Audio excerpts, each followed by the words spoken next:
Hi everyone, on today's quick video we are going to be talking about this hinge lock by BurglaBar.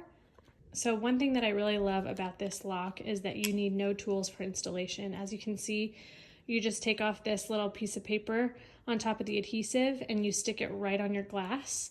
The adhesive is so strong that it can withstand 350 to 400 pounds of force, so it is super strong. Now we purchased these because we have an outdoor pool and we wanted protection for our kids from being able to get outside.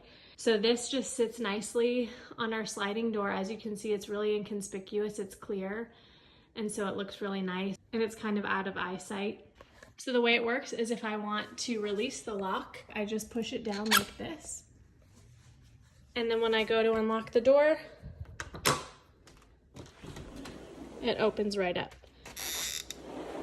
So then if I want to lock the door, I lock my slider and then just move this lever into the lock position.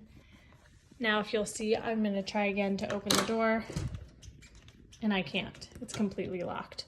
So again, we use this as a child safety lock for our outside pool. But if you're just looking for extra security for your sliding glass doors and windows, this is a great product. It's super safe, it's really inconspicuous, and it's a whole lot cheaper than a pool fence.